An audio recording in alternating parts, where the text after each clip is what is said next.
পরমাণু শক্তি বা nuclear power কার না চাই। সৌদি আরবও চাইছে নিজেদের দেশে পরমাণু বিদ্যুৎ কেন্দ্র তৈরি করতে, কিন্তু মার্কিন প্রেসিডেন্ট ডোনাল্ড ট্রাম্প একটি বিশাল শর্ত জুড়ে দিয়ে বলেছেন যুক্তরাষ্ট্র এই প্রযুক্তি দেবে, তবে তার আগে সৌদি আরবকে অবশ্যই ইসরায়েলকে স্বীকৃতি দিয়ে তাদের সাথে বন্ধুত্বের চুক্তি করতে হবে, এমনটাই জানিয়েছে ব্রিটিশ সংবাদ মাধ্যম বিবিসি। যুক্তরাষ্ট্র ও সৌদি আরবের মধ্যে সম্প্রতি একটি বিশাল বেসামরিক পরমাণু চুক্তি নিয়ে আলোচনা চলছে।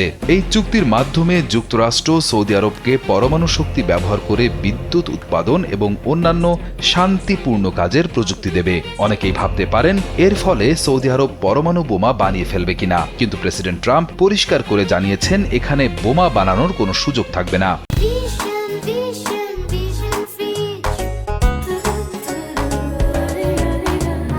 এটি শুধুই সাধারণ মানুষের কল্যাণে ব্যবহার করা হবে। নিজের সোশ্যাল মিডিয়া প্ল্যাটফর্ম ট্রুথ সোশ্যালে ট্রাম্প লিখেছেন, সৌদি আরব যদি আব্রাহাম অ্যাকর্ডস বা আব্রাহাম চুক্তিতে সই না করে তবে এই পরমাণু চুক্তি পুরোপুরি বাতিল হয়ে যাবে। আব্রাহাম অ্যাকর্ডস এমন একটি চুক্তি যার মাধ্যমে আরবের দেশগুলো ইসরায়েলের সাথে তাদের দীর্ঘদিনের শত্রুতা ভুলে বন্ধুত্বের সম্পর্ক তৈরি করেছে। ট্রাম্প যখন এর আগে প্রেসিডেন্ট ছিলেন তখন তার মধ্যস্থতায় সংযুক্ত আরব আমিরাত, বাহরাইন ও মরক্কোর মতো দেশগুলো এই চুক্তিতে যোগ দিয়ে ইসরায়েলের সাথে সম্পর্ক স্বাভাবিক করেছিল।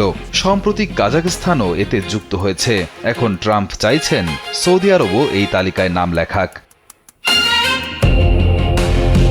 এখানেই আটকে আছে আসল প্যাঁচ, কারণ সৌদি আরব দীর্ঘদিন ধরে একটি কথা খুব স্পষ্টভাবেই বলে আসছে, স্বাধীন ফিলিস্তিন রাষ্ট্র না তৈরি হওয়া পর্যন্ত তারা কোনোভাবেই ইসরায়েলকে স্বীকৃতি দেবে না। 2023 সালে ইসরায়েলের সাথে সৌদি আরবের সম্পর্ক স্বাভাবিক করার একটা আলোচনা শুরু হলেও গাজা যুদ্ধ শুরু হওয়ার পর সৌদি আরব সেই আলোচনা থেকে সরে আসে। তাই ট্রাম্পের এই নতুন শর্তে সৌদি আরব কি উত্তর দেয়, এখন সেটাই সবচেয়ে বড় কৌতূহলের বিষয়। তবে এখন পর্যন্ত সৌদি সরকার এ নিয়ে কোনো মন্তব্য করেনি। এদিকে ট্রাম্পের এই ঘোষণায় ইসরায়েল বেশ খুশি। ইসরায়েলের প্রধানমন্ত্রী নেতানিয়াহু বলেছেন, সৌদি আরব যদি তাদের সাথে হাত মেলায় তবে মধ্যপ্রাচ্যে শান্তির পথে এটি একটি ঐতিহাসিক ঘটনা হবে। অন্যদিকে কিছু বিশেষজ্ঞের মতে মধ্যপ্রাচ্যের মতো অশান্ত একটি অঞ্চলে পরমাণু প্রযুক্তি দেওয়াটা একটু ঝুঁকির, কারণ সৌদি যুবরাজ মোহাম্মদ বিন সালমান 2018 সালে একবার বলেছিলেন, যদি তাদের শত্রু দেশ ইরান পরমাণু বোমা বানায় তবে সৌদি আরবও বসে থাকবে না, তারাও সেই পথেই হাঁটবে।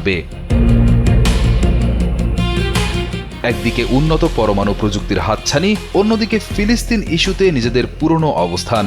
সৌদি আরব শেষ পর্যন্ত কোন পথ বেছে নেয়, এখন পুরো বিশ্বের নজর সেদিকেই। রিয়াদ হোসেন, কালবেলা।